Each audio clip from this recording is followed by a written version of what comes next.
Maligayang pagbati mula sa Pandaigdigan Federasyon ng mga Samahan ng mga Endodontists.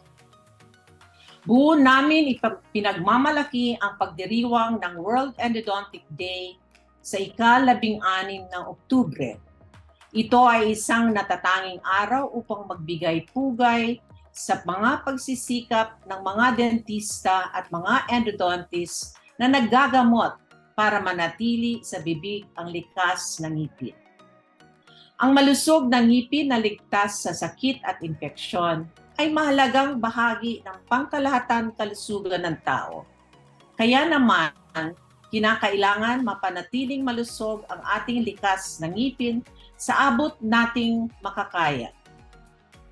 Nais namin gamitin ang araw na ito upang paalalahanin ang lahat na dalawin ang inyong mga dentista, lalo na kung mayroon nararamdaman ng ngilo, sakit o naganap na trauma sa ngipin.